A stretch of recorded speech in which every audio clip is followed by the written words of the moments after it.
Hello বন্ধুরা, স্বাগতম জানাই এই ভিডিওর নতুন এপিসোডে। আগের এপিসোড যারা দেখেননি তারা উপরে আই বাটনে ক্লিক করে অথবা ভিডিও শেষে ইন্ডিট স্ক্রিনে ক্লিক করে দেখে নিতে পারেন। এবং আপনি যদি এখনও আমাকে ইনস্টাগ্রামে ফলো করে না থাকেন তাহলে ইনস্টাগ্রামে ফলো করে নেবেন। তো চলুন ভিডিওটি শুরু করা যাক। নাম্বার 1, এমন একটা সুযোগ যা বাকি সবার দৃষ্টি এড়িয়ে গেছে, সেটা কিভাবে খুঁজে পাওয়া যাবে যা অন্যদের চোখে এড়িয়ে গেছে তা আপনি আপনার বুদ্ধি দিয়েই দেখবেন। উদাহরণস্বরূপ, আমার এক বন্ধু এই পুরনো ভেঙে যাওয়া বাড়িটা কিনেছিলেন। এটা দেখে ভূতের মনে হয়। সবাই ভাবছেন কেন উনি এটা কিনেছেন। উনি যা দেখেছিলেন যা আমরা দেখতে পাইনি তা হয়েছে বাড়িটার সাথে। অতিরিক্ত 4 ফাটে ভাঙা জমে আছে।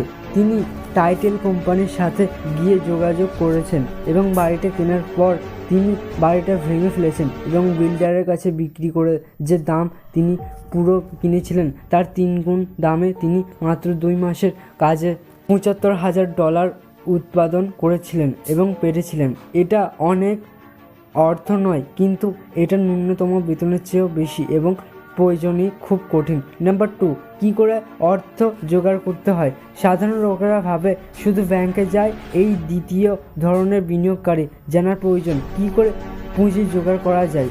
এমন অনেক উপায় আছে যার জন্য ব্যাংকে যাওয়ার দরকার পড়ে না। শুরুতে আমি শিখিয়েছিলাম ব্যাংকের সাহায্য ছাড়া কিভাবে বাড়ি কেনা যায়। বাড়িটা তেমন গুরুত্বপূর্ণ নয়, কিন্তু অর্থ উৎপাদন, দক্ষতা এবং শিক্ষা তা অমূল্য। প্রায় আমি লোকেদের বলতে শুনি, ব্যাংক আমাকে ধার দেবে না, অথবা আমার ওটা কেনার টাকা নেই। আপনি যদি দ্বিতীয় ধরনের হতে চান, আপনার শেখার প্রয়োজন কী করে সেটা করা যায়, যেটা বেশিরভাগ লোককে বাধা দিচ্ছে। অন্য কথায়, বেশিরভাগ লোক এর অর্থগতভাবে তাদের কেনা বেচায় বাধা দিয়েছেন। যদি আপনি এই বাড়িটা এড়িয়ে পারেন, তাহলে যারা এই দক্ষতা শিখেনি তাদের থেকে আপনি অনেক এগিয়ে যাবেন।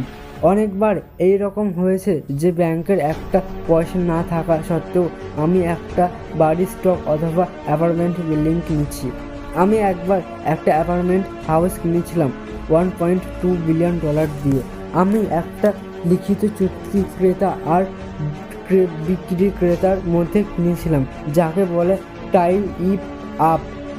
আমি তারপর জমা হিসেবে $1,00,000 জোগাড় করেছিলাম। ফলে আমি বাকি টাকাটা জোগাড় করতে গিয়ে আরও 90 দিন সময় পেয়েছিলাম। আমি এটা কেন করেছিলাম? কারণ আমি জানতাম এর দাম $2 মিলিয়ন। আমি কখনো টাকাটা তুইনি, বরং আমাকে $1,00,000 দিয়েছিলেন। তিনি এই লেনদেনটা খুঁজে বার করার জন্য $50,000 দিয়েছিলেন। পুরো টাকাটাই আমার সময় লেগেছিল। তিনি আবার বলেন যে আপনি কি কিনেছেন তার চেয়ে আপনি কি জানেন সেটা জরুরি। বিনিয়োগ করা কেনা যায়, এই ক্ষেত্রে আপনার জ্ঞানটা জরুরি। নাম্বার 3, কী করে বুদ্ধিমান লোকেদের সংগঠিত করা যায়। সেই মানুষটা বুদ্ধিমান যে লোকেদের সঙ্গে কাজ করে বা তেমন লোকেদের কাজে নিযুক্ত করে। যখন আপনার উৎপাদনের প্রয়োজন হয়, অবশ্যই বিচক্ষণ হতে হবে এবং উপদেষ্ট বেছে নেবেন।